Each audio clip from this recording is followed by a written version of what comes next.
This is a review of the Perfect Practice golf putting mat. This is the 9-foot 6-inch version. I want to split this up into 3 parts. First is this like green part that the ball actually rolls on after you putt. Second is the top area over there where the hole is, the mechanism where the ball falls either into the hole or past the hole and how it returns. And last but not least is this actual track. Today I have the Perfect Practice, I have the growithlin, and I have a PGM. These are all on Amazon. Perfect Practice was about $130 after tax and all that. The growithlin was about $85, and then the PGM was about $40-50. So different tiers. What do you get for each one? So starting with the Perfect Practice, I love the material of this green. I think they call it like crystal velvet or something like that. I highly recommend. Now the one thing with all of these is that the line is not perfectly straight, which comes to me as a shock because I thought the Perfect Practice was the golden standard. But yeah, I'm gonna definitely be tweaking like the way the mat sets up because it's not straight right now. I'll show you right now. I hit a putt right here, and you'll see that it kind of breaks from right to left, which kind of defeats the purpose of having a straight line. Like, that was relatively straight. It kind of stuck to the right side of the line. Ultimately went in on the left side of that cup. So on this one, I'm gonna try purposefully to putt to the right, and I'll putt it a little bit slower so that you can see the break. You see that? You see how it like broke over there with like 3 feet to go?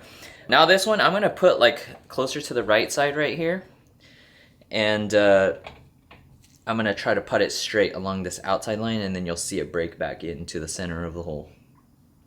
Do you see that? Like, it might be my stroke, because obviously I'm not a robot, but like, that's a pretty big break. Also, it might not be the mat, it might just be like this area that I'm putting on is not straight, not flat. But yeah, either way, maybe it's not the mat's fault, maybe it's my house's fault, I don't know. But yeah, so on that one, I do want to point that one out. If you were watching, it lipped out on this left side right here and hit the edge right there. That's something that is nice with the Perfect Practice, because the other mats, the edge over there doesn't have an edge, so the ball would like fall out and roll out. So that is one benefit you get from the Perfect Practice. So I don't know if you saw that, it was going on the right side, it broke right here and then ended up on the left. So yeah, with the Perfect Practice, the mat right here is very smooth, highly recommend. The line, I have to say is straight, I don't know, but it keeps breaking to the left. Now if I put on this big hole right here, it should still break, but because the hole is bigger, there's more room for error, and yeah, more of those go in. I think this side is actually more straight.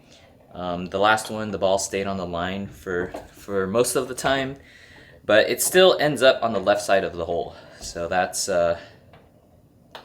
slightly concerning. Okay, now I want to move to the top part of the mechanism. As you saw with all of these putts, every ball that I putt came back down this track. That is not the case with the other ones. With the other ones, sometimes it gets stuck up there.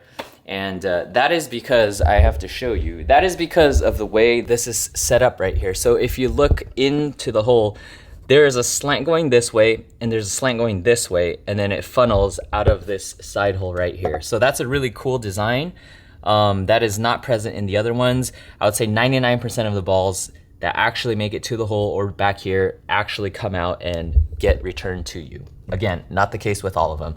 This is what I was saying earlier, the sides right here are raised compared to this, so if you lip putts out, it'll hit here, it'll hit there, it'll go back down to you, or it'll fall into a hole. This is a personal preference / how efficient do you want to be with your practice time, because with the other ones, the ball just kind of like, with the other ones, because there is no edge right here, they just kind of lip out and then there's nothing to hit, so it just goes like that. And then you're left with having to go get the balls. One remedy for that is to get a bunch of balls. And other than that, like the track and stuff, the material, this is wood right here. It is cheapy looking wood, but at least visually it looks a little bit more sturdy than the plastic stuff. Yeah, that's the Perfect Practice. Pretty solid for the most part. This guy right here is the growithlin, closest knockoff to the Perfect Practice. It is also made with solid wood right here. The biggest difference between the growithlin and the Perfect Practice is the material of the green right here.